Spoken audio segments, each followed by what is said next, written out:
When the HOA fined me $5,000 for hunting, they had no idea I'd soon own the land under their precious trails. I moved to Green Valley Estates for peace and quiet, not drama. After years in the military and long nights in tech work, I wanted space, nature, and a community where I could breathe.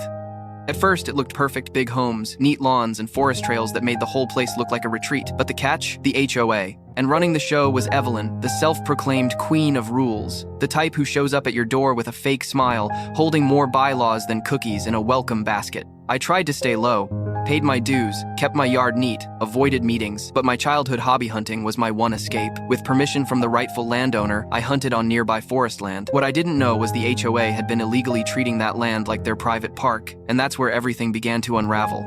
One morning, after a clean hunt, Evelyn stormed into the woods like I'd committed some crime against humanity.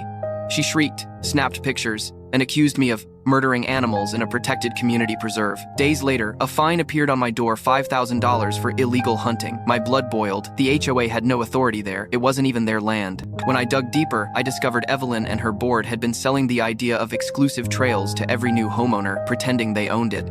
They even started fundraising for a grand Evelyn Richardson Nature Park. The problem? None of it was theirs. And that gave me an idea so outrageous it made me grin by the land they thought they controlled. Within weeks, I sealed the deal. 80 acres of forest, stream, and all the so-called community trails now belong to me. The very ground Evelyn used to flaunt her power was legally mine. When she showed up threatening lawsuits, I slid the deed across the table. Watching the color drain from her face was priceless. From there, the mask cracked. Residents who once bowed to Evelyn started demanding answers about missing park funds. Evidence of shady payments to her husband's consulting firm surfaced.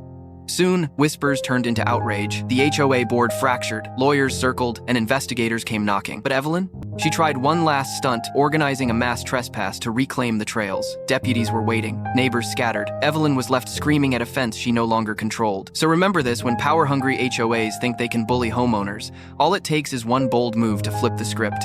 I bought their playground and locked the gate, and in the end, they weren't just fined, they were finished. Want more insane HOA takedowns?